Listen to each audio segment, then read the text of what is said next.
Hey guys, I'm the 50s Kid. In this video, we're going to check out the new Launch X431 Pro3s Plus. It's a new professional level scan tool tablet that was sent to me.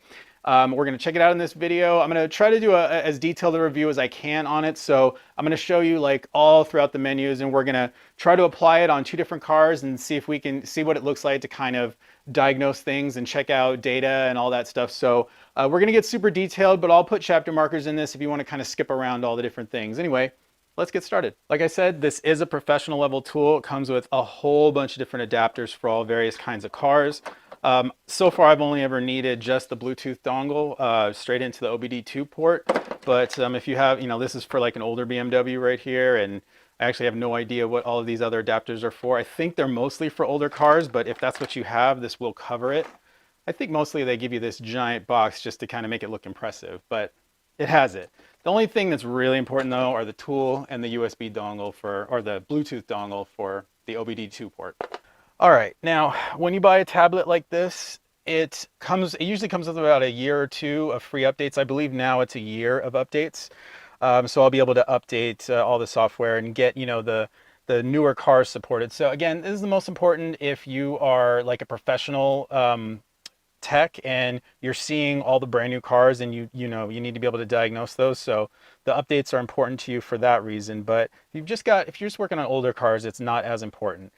So it has the intelligent diagnose, which tries to figure out what car it's connected to. For some reason, that doesn't work on BMWs, so I'm going to skip that. I know that that doesn't work. Local diagnose is where you go in to connect directly to the modules on the car. So the service function section, that's where you're going to find a lot of the common things that you might have to do, like ABS bleeding. If you do an ABS reset, go in there. There's a module just for doing that. You can get to all of these functions if you go into the local diagnose section, and then you go into the car and you go to the right module, and then you go to, there's like a service functions menu inside of each individual module. But sometimes it can be hard to find that. So this is just sort of like it's a shortcut. So these are all your bookmarks just to those exact procedures. So it'll get you right where you need to go. So that's kind of cool. So basically, let me show you kind of all the functions that it has. You guys can just read and check out what it has. And has all of these. This is not the only thing it's capable of doing. This is just what they chose. These are all the common things that are common amongst all the modules, right? But there are a bunch more service functions that this tool supports. It's just that you will find those within the individual menus in the modules. So yeah, you see this TPMS section, but you actually need an accessory to do this, which is this TS gun. But this can do TPMS sensors, which is kind of cool. So the ADAS thing is the adaptive driving systems that are on some newer cars. So it looks like you can calibrate those, and that's pretty cool. Got some general knowledge here. So, newer technicians they've got to get into that stuff. So this thing covers it, which is really cool. So other modules, I think I haven't been in here. There's a lot of stuff you can do. I mean, this thing will support everything. Looks like there's a video. So they probably have an accessory for sticking a little video camera down in a bore to kind of see what's going on inside a cylinder. And then BST360, is this like a battery tester? Oh yeah, that's pretty cool. So they must have a battery tester device, a Bluetooth thing that you would buy, just another accessory. I don't want to go into it though. So yeah, pretty cool. This thing covers a lot of stuff. Vehicle coverage, I guess that'll give you a little list. They actually, oh, okay. I guess it's sort of like a glossary of all the different things. That's pretty cool. So yeah, all the different cars and then all the different diagnostic modules. Maintenance. Never been into maintenance yet. Repair case, operating skills. Oh, this must be a knowledge database. That's pretty cool, actually. Pretty interesting. It's not fully covered. Yeah, it's not everything, but that's neat. Okay, let's get into the real stuff. Local diagnose. So on professional level scan tools, there is the module specific to the car, and then there's a generic EOBD, OBD2. So this is probably what you might be familiar with if you're a home gamer, where you've only ever had the cheaper scan tools. You plug them in and you get like a P0420 code or something like that. So that's where you're going to get those kinds of codes. But that's not going to tell you everything. There's often other problems that are wrong with the car that you're not going to see in there, because OBD2 it's geared towards emissions problems. But there could be more problems wrong with the car. There's a bunch of other modules on most cars these days. So let me show you the American cars that it covers, all of these. Here's the Euro cars. It's page 2 there. Page 3. Asian cars. Page 2. And a couple more. And then they cover a bunch of Chinese cars. Who knew there were so many cars in China? And then that's what's common between all of them. Cool, so let's go European, because we're in a BMW. So I got that Bluetooth dongle plugged in. You always have to have your ignition on to position 2 when you're doing scan tool stuff. So I used to have an older Launch, I still have it. It's like a handheld one. It's older and it was so slow. I really hate it because it's so slow. To do like this automatically search thing and to do a health check on that one would just take minutes and minutes and minutes. It's still going to be slow on this tool just because these older BMWs are slow. I found that they're slow on every scan tool that I've used, but that one was particularly slow. You see that it did read the VIN right here, but when I do that intelligent diagnose, for some reason it can't identify the VIN. So there's kind of something wrong with that intelligent diagnose. Maybe it's only supported on newer cars or something. So this is the part right here where it identifies all the different modules. This takes a this is what's a little slower on older BMWs. On my E90, it's a lot faster. It's just, you know, the speed of the bus that they're using. This is a 20-year-old car after all.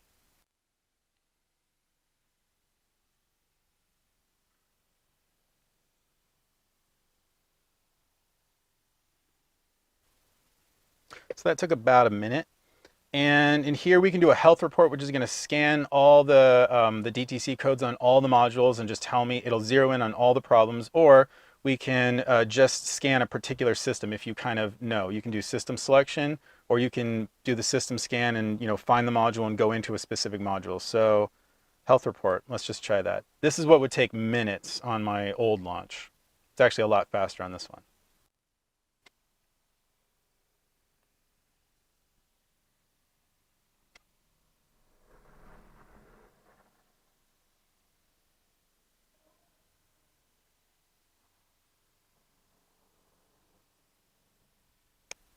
Okay, that did take about 2 or 3 minutes. So it looks like we have a steering angle sensor code, data filing difference to central light module. I don't know what that means. Got to look that one up. I do have some relay error codes on my my general module. I have had problems with the door locks not opening sometimes, which is actually kind of scary, because if those things are locked and they're locked out, the handle on the door will not open the door at all. And, you know, if you need to get out of the car in a hurry, that could be really bad. So I gotta address that. My optical sensor for the rain, the windshield wipers, when it senses the rain, I've never been able to initialize that. I think I got to replace it. And then I still have short circuit to earth problems on my rear taillight. Since we replaced the wire or fixed the wiring in there, I think it's probably related to the actual aftermarket light that I have. Anyway, you can, you know, go straight into a module here from this code, from this readout. So now I'm actually in a module. I want to show you like how you would get there though if you weren't in this. So you would do system selection. And then on this car, on BMW, it's got 3 different categories. So drive would be like the ECM and the transmission computer, the mobilizer. So say we went into the ECM, tells you, you know, information about the ECM, and then you go in there. So you can read fault codes, you can clear fault codes. Here we have none. You can read data stream. This is where you're going to read all the different PIDs from the engine module, the engine computer. So you can select what you want. Now let's say you wanted to analyze fuel trims with this. You actually wouldn't do it in this section, because if you're reading the fuel trim data, the oxygen sensor data from here, let's see, where is it? In the BMW computer, it has adaptation, mixture, additive, and multiplicative. So these do not correlate directly to fuel trim percentages that you would normally get from the OBD2 data. So these really aren't going to be helpful as far as diagnosing fuel trims, because it's very difficult to read them. So you actually wouldn't do that in here.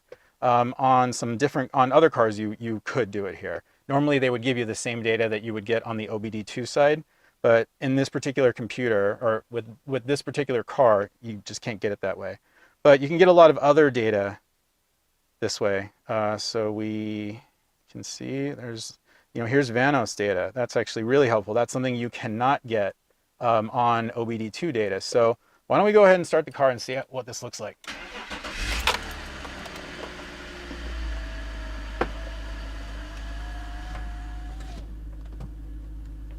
Car's completely cold, so I'll just kind of let it warm up a little bit. But you can actually see we are, the actual position is retarded, and here's the reference position. So you can see it's, you can just read this information and see what's going on. Probably, so this is not going to start reading any helpful data until we get the car completely warmed up, but again, this is where you would do it. I'll leave the car on though. Solenoid valve, we are misfiring a little bit. I haven't turned this car on in a little while.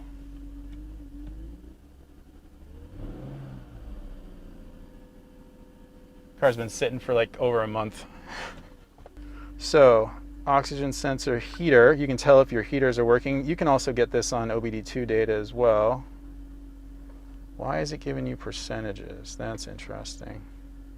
Maybe that's how much it's heating. Can you change that value? No. Normally it would give you milliamps. So, smooth running values, this will tell you if you're having misfires, which cylinder. Guess that would be cylinder 1, no? Yeah. They're all a little bit all over the place. Okay.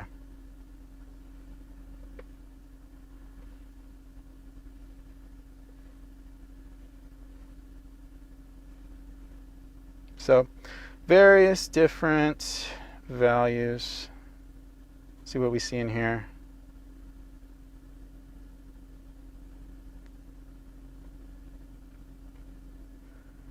So people say that people think the multiplicative is analogous to the long-term fuel trims, but that doesn't really help you, because you need to know your total fuel trims most of the time. But at least you get your O2 voltages in here.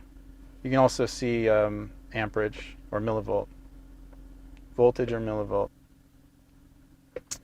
So here we are going to go for, there's different PIDs. We're going to do long term and short term.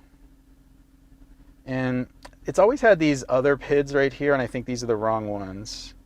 So we want to also do, where are we? Where's the engine RPM? Cool. So can you graph all these things? Here's what it would look like graphing all of these things at the same time. I wonder what it would look like with just 4 PIDs on the screen. We'll check that out later. But so this is the short-term fuel trim right here, and this is the long-term fuel trim. So let's just get the car running at speed here.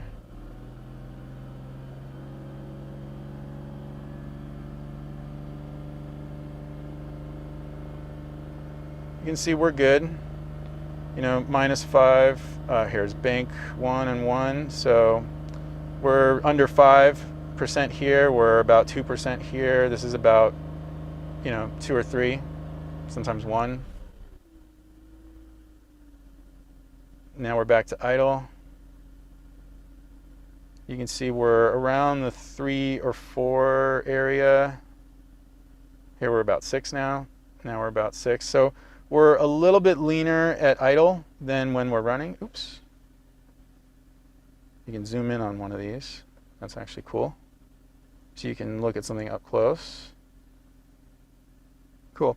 Well, you know, I mean, I don't see any huge problems here. So things are all good. But yeah, that's what it looks like. Let's see if we take off the engine RPMs and then go back to graph. Yeah, so the graphs are a little bit bigger. Pretty cool. You can obviously record this and play it back later or analyze the data later. Very neat. What does report do? Oh, if you're going to make a report and save the info. Ah, that's fancy. Don't need this though. Skip.